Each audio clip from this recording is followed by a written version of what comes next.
इमरान खान ने इसराइल को तस्लीम न करने के हवाले से पूरी दुनिया को अपना जवाब दे दिया। फ़लस्तीन के मज़लूम मुसलमानों के लिए इमरान खान ने दिल की बात कह दी। पाकिस्तान इसराइल को तस्लीम करेगा या नहीं? इसराइल पाकिस्तान बैकडोर ताल्लुकात की हकीकत क्या है? इमरान खान इसराइल के सामने सर झुका चुके हैं और इसराइल को तस्लीम कर चुके हैं। इन सब अफवाहों का दम अब टूट गया। वज़ीर आज़म इमरान खान ने बिलाखिर इसराइल के हवाले से अपना बयानिया जारी कर दिया। उन्होंने न्यूयॉर्क में एशिया सोसाइटी से खिताब के दौरान एक सवाल पर कहा कि पाकिस्तान इसराइल को तस्लीम करने जा रहा है, तो वज़ीर आज़म इमरान खान ने दो टोक मौक़िफ़ अपनाते हुए वाज़े तौर पर कहा कि ये आपको किसने कहा? पाकिस्तान की इस पर बड़ी सीधी पोजीशन है। जैसा कि बानी पाकिस्तान ने कहा कि फ़लस्तीन का मसला हल होने तक इसराइल को मानने का सवाल नहीं पैदा होता। वज़ीर आज़म इमरान खान के इस बयान की वीडियो सोशल मीडिया पर वायरल हो रही है, जिसे आवाम की जानिब से सराहा जा रहा है।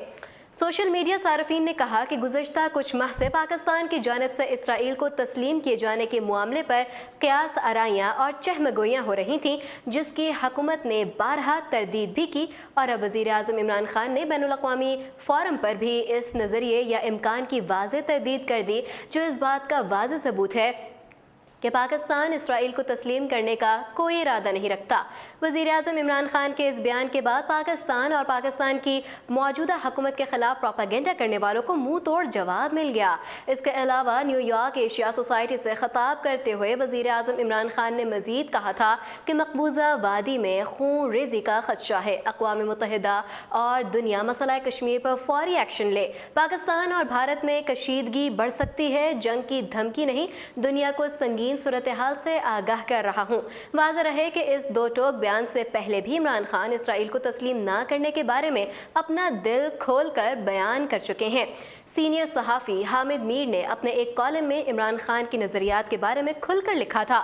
उन्होंने लिखा था कि पाकिस्तान और भारत में हालिया कशीदगी के बाद वज़ीर आज़म इमरान खान ने कुछ ऐसे इक़दामात किए हैं जिन पर उन्हें सिर्फ पाकिस्तान में नहीं बल्कि भारत में भी खराज तहसीन पेश किया जा रहा है, क्योंकि इन इक़दामात से दुनिया में पाकिस्तान की साख बहुत बेहतर हुई। पाकिस्तान को सिर्फ भारत नहीं बल्कि कई और बैरूनी ममालिक की साजिशों का भी सामना है और इन ममालिक में इसराइल सरफहरिस्त है।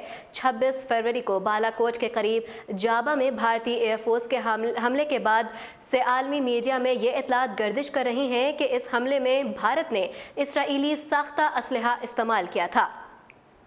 मुसद्दिक़ा ज़राए ये भी बता रहे हैं कि भारत ने इसराइल के साथ मिलकर राजस्थान के रास्ते से पाकिस्तान पर एक बड़े हमले का मंसूबा बनाया था, लेकिन पाकिस्तान के खुफिया इदारों को इस हमले की क़ब्ल अज़ वक्त इत्तला मिल गई और पाकिस्तान ने भारत को ये पैगाम भिजवाया कि अगर हमारी सरजमीन पर दोबारा हमला किया गया तो बहुत भरपूर जवाब दिया जाएगा। और यूँ भारत का ये हमला टल गया।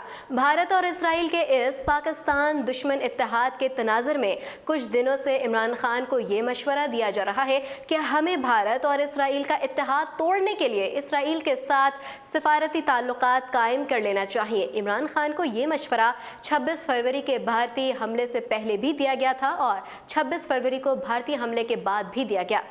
मशवरा देने वालों का कहना है कि अगर तंजीम आज़ादी फ़लस्तीन के नुमाइंदे इसराइल के साथ मुज़ाकरात कर सकते हैं, अगर मिस्र, उर्दन और तुर्की के इसराइल के साथ सफारती ताल्लुकात कायम हो सकते हैं, तो फिर पाकिस्तान को भी इसराइल के साथ सफारती ताल्लुकात कायम कर लेना चाहिए। इस तरह पाकिस्तान के ख़िलाफ़ इसराइल और भारत का इत्तेहाद ख़त्म हो जाएगा। ये मशवरा इसराइल नहीं बल्कि पाकिस्तान के मफाद में नज़र आता है। इमरान खान ये मशवरा तस्लीम करने का इशारा भी दें तो पूरे मगरब के हीरो बन सकते हैं, लेकिन इन मशवरों पर उनका सादा सा जवाब था, दिल नहीं मानता। मशवरा देने वालों का कहना है कि वज़ीर आज़म इमरान खान को दिल की नहीं बल्कि दिमाग की बात मानना चाहिए, लेकिन इमरान खान कहते हैं कि मैं फ़लस्तीनियों पर इसराइल के जुल्म की तायद नहीं कर सकता। मुझे मशवरा देने वालों की नीयत पर ज़रा भर शक नहीं, लेकिन इमरान खान का जवाब सुनकर दिल को इत्मीनान हुआ कि बहुत सी खामियों के बावजूद इमरान खान किसी दबाव और खौफ में आने वाले सियासतदान नहीं। उनके यू टर्न लेने की सियासत पर मैंने बहुत तनकीद की, लेकिन मुझे उम्मीद है कि वो इसराइल के मामले पर यू टर्न नहीं लेंगे, क्योंकि इसराइल के साथ ताल्लुकात का मामला पहले से ज़्यादा पेचीदा हो चुका है। मज़ीद अपडेट्स जानने के लिए देखते रहिए उर्दू पॉइंट।